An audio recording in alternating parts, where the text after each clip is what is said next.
So what's up guys, and welcome to another video here on Abbstertcg. Today we are going to go away a little bit from the roots, a little bit from the teach, the Blackbeard and the gameplay. And we are actually going to go over one of the OP10 leaders coming out in March, which I am really hyped and passionate about. When I started playing this game, I played Red Green Law, and I played it for like over half a year, and I loved to play the deck, and that dream ended when Sakazuki came out at the end of 2023. Even though it was a really good deck, Law was unplayable into formats when Roblucci 4-cost is a card. So when they announced this leader, it got me really hyped, because it's really similar to the Red Green Law in the way how the ability works, that you can bounce your cards, you can shit out cards that costs a lot more for a small cost. And looking at all the lists that has been topping in Japan, I think this is the one I like the most. I will go over it card for card and talk a little bit about it.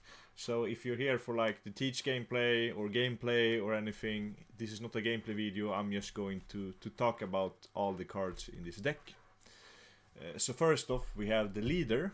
It's a red and yellow leader. I mean green and yellow leader, sorry.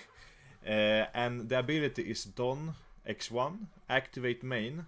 If the total cost of your characters is 5 or more, you may return one of your characters to the owner's hand.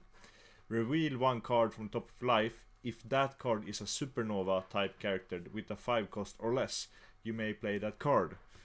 So it's really similar to the Red and Green Law. The only difference is that instead of having 5 characters on board, you just have to have 5 cost. And instead of playing the card from hand, you play it from top of life.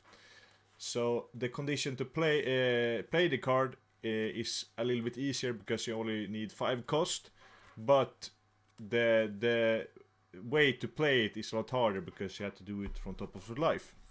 So this leader will be a combination between tempo and more control-ish, because into some matchups you are going to play the 8-cost kid, as you can see down below.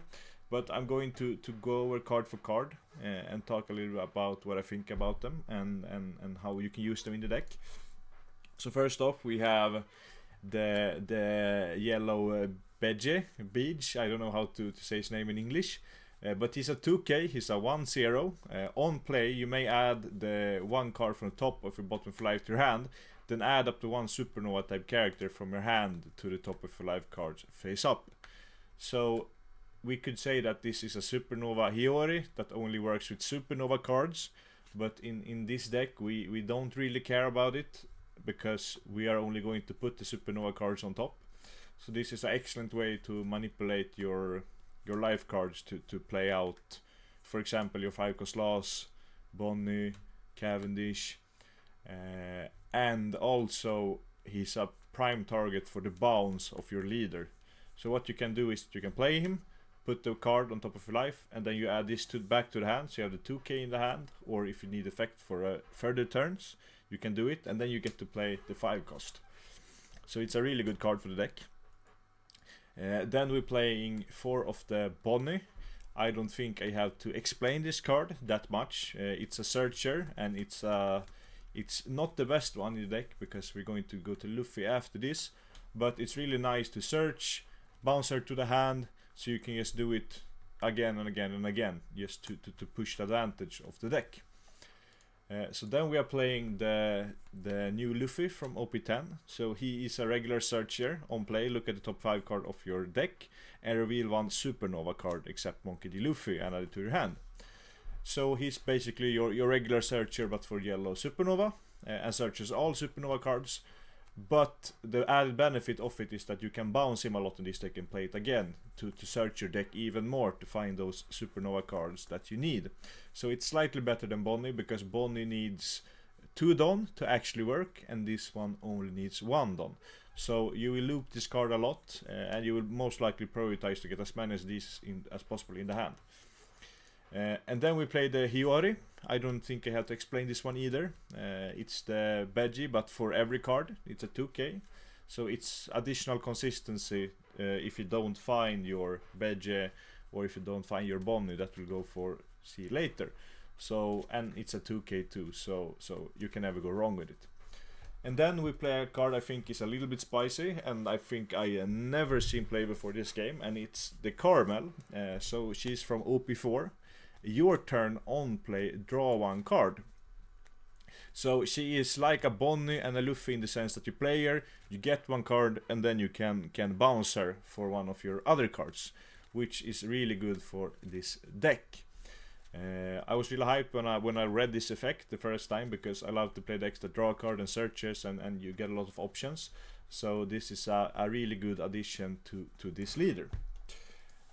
Then for next card we have another 2k, Supernova X-Drake. This card you will see a lot in NL because of the effect. It says that you may rest this character if the number of your life card is equal or less than number of your opponent's life card. Rest up to one of your opponent's characters with the 4 cost or less.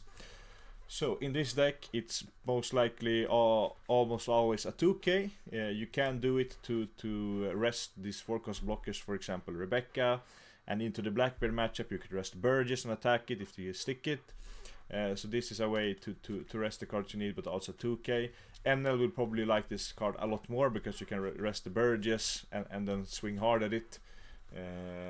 But yeah, so this card. Then we have another OP10 card, Tcg. It's the Smoker and Tcg body swap. So people will probably get confused when people call this card Tcg, but it's a Smoker. But anyways, if you have a green character other than Tcg that would be removed from the field by your opponent's effect, you may rest this character instead. So I think this card is really good for decks like this that are kind of vulnerable to effect that remove your things. So this card makes the matchup into black a lot better. And if you play against a deck that does not remove your cards, it's still a 2k. So you have a lot of 2ks in this deck to protect, because you will take a lot of your life and build up a hand size, which is beneficial later also for the Kid. So for example, you can play this one with useless Captain Kid, and then you will have a soft lock. So if they remove Kid, you can just tap Tcg and they can't attack into it. So it makes Kid become even better. So this card is really good for this type of deck, and I think this one will be a mainstay in a lot of these board-centric mid-range green decks because of the protective effect. And then we have the next card. It's a Jewelry Bonnie, Supernova Bonnie Pirates. It's a 3/4 blocker, which says on play, add a life from the top or bottom of your life to your hand, and add up to one Supernova type character with a cost of 5 or less from your hand to the top of your life card face up. So it's essentially the same as Hiyori and as the Beji, but it also comes as a 3/4 blocker with 1k counter. So it's a flexible card. You can leave it on board. If it is a blocker, you can bounce it, you can play it again. But in the end, it's a really good card that you most likely will see 4 of in a lot of these lists. And then for like the 5 cost package that you're mainly going to bounce to play, you play 4 of the Cavendish. This card is kind of broken, especially in decks like this, where you can bounce cards and play them again, and getting access to more and more Dawn makes it so that you can do even more explosive turns and maybe attack at higher numbers that you can from before, etc. So this card is really good, and especially when you can tempo in out. For example, if you are at 5 Dawn, you can just play Cavendish, you will stand 2 Dawn, and then you can put 1 Dawn on the leader, and then you can do effect. For example, if you used Beji, or you can also play Beji with your last Dawn that you standard with Cavendish, do the effect, bounce the Beji, and then for example play a Bonnie, and then you can lock a Dawn or lock a character. So this card is actually broken for this deck and combos really well. Now for the red-green law deck, I've been playing some in locals. You play the Restan law, which synergizes even better with this card because you can stand him and then you can unlock even more dons. So that could be a tech that we look into in the future for this card. And then we have my favorite card in this whole game, the 5-cost blocker law, iconic card. It's a 5/6 blocker. Which says on play you may return one character to your hand and play one character with a 3 cost or less from your hand. So what this card will end up doing in this deck is it will reset all the value cards like Bonnie, Luffy, Carmel and Bonnie and the other Bonnie, yeah, to get an even bigger advantage. So what you're going to look for is just to find cards, you want to play them out, you want to push the advantage. So what you could do, for example, at 7 Don is that you could play the Luffy. You can search, you find the 5-cost law, for example, you play the 5-cost law, you bounce the Luffy, you play the Veggie, and then you put a card like Bonnie or Cavendish on the top of your life, and then you put one Don on the leader, and then you bounce the Veggie to play the 5-cost. So you get 2 5-costs at that turn together with the search. And you can keep doing it like the other turns. So this card is actually insane, and also it's nice to have a bigger, thicker blocker against some decks when you tend to take your own life and go down in cards. So yeah, I love to see this card getting play again. And then for the third and last 5-drop we play a Jewelry Bonnie. So I think this card was played initially in Bonnie for like some weeks before people started to drop it. I don't think this card is that good if you can't cheat it out like you can do in this deck. And as this deck compared to Bonnie is more of a tempo aggressive deck, you get the added benefit of maybe screwing up your opponent's curve with the locking of one Don. So the effect is up to one if opponent rested characters or Don will not become active during opponent's next refreshing phase. So as I was talking about, if you do this on curve, or you do this early on maybe your 5 on turn, 6 on turn, then you will lock your opponent out of one Don, which against some matchup will really screw up their curve, so that they may fall even further behind and get less resources to combat what you are doing. And another cool thing with this card is that if you play against, for example, Shanks, you can play Bonnie, you can keep bouncing it with leader ability, because leader ability does not say that you have to play a card from your life, you can just bounce if you have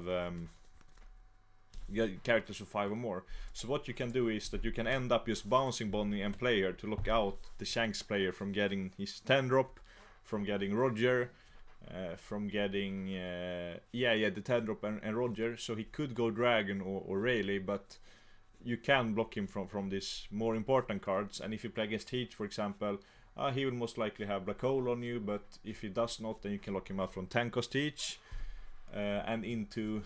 I heard Big Mom is getting support in OP11. You can probably look out the I don't know if there's a new leader or there will be a player that I older lead, but yeah, you can lock your opponent out of 10 drops, which is really good. And then for another new card, which is completely broken, is the 7-cost Yellow Law. So it's a Dressrosa, Supernova and Heart Pirates. It's kind of fun that it's a Dressrosa, but I don't think it has any synergy with yellow at all. But what it does is that you can reveal one Supernova type character from your hand and add it to the top of your life face down. Then give one of your rested on to one of your Supernova type leaders. So what this card end up doing is at on curve and on 8 on, for example, you can just play him, put a card you want, a Law, a Bonnie or a Cavendish on top of your life, give the leader a Don, and then you can bounce, for example, a Luffy, you can bounce a Carmel, you can bounce a Bonnie that's already on your board, and just play the card from your hand. So it's Giga Broken. For one card you get a 7/9, but also you will get one of the 5 drops on just that turn. So I think that you will always try to prioritize to at least have one, maybe even have more of this card in your hand together with your other pieces, because it's good statted, broken effect. It does not encounter, but you will most likely play them, chain them every turn if you can. And if you go down far enough in life, you can just, for example, put a X-Drake on top of your life and just leave it there because you need a life. So it's a really versatile card which pushes this deck's win con even more. And then for the last card we have the good old Magnet Kid, I call it. It's the 1-don, your opponent has to attack this card. It's really hard for some decks to get over this. For example, I don't see a lot of... Yeah, okay, yellow got Raigo now, but together with Tashigi, it's really hard for yellow to get rid of this card if you have like a blocker or Tashigi. Black is easy to get rid of it. Shanks will probably have a hard time getting rid of it if you can chain it with blockers. And a lot of the other decks will have a hard time getting rid of it. And especially in decks like this that accumulates a big hand size with Bonnie, with Luffy, with Carmel, and goes down in life and take the lives to hand, ends up benefiting Kid a lot. For example, like last time Kid was really good was in Bonnie, and Bonnie, when they had Kid or went for Kid strategy, they took life kind of aggressively just to have cards in the hand to protect the Kid, which in the end becomes a win con. So you have the win con of being a tempo deck and try to rush down your opponent, but into certain matchup you can go for a more value oriented game plan where you try to set up a Kid together with Tashigi or with Bonnie, the blocker Bonnie. So yeah, this was all for this deck. I think this deck will be really fun. I don't know if it will be top tier, maybe with OP11. I heard some talks about Supernova support, but I think there will not be any because they revealed green Fisherman lead now with Jimbe. Maybe yellow Supernova gets more cards, I don't know, but this deck will be really fun to play at locals, maybe take to some higher tournaments, and I'm really hyped for this. And as soon as it gets to the sim, I will probably do some gameplay with it and try to break it if there may be some better cards. But in the end, thanks for watching, even though this was not a teach video. But I needed something other to do in between the teach videos. So thanks a lot, and whenever you're watching this, have a great day or night or evening. See you in the next one.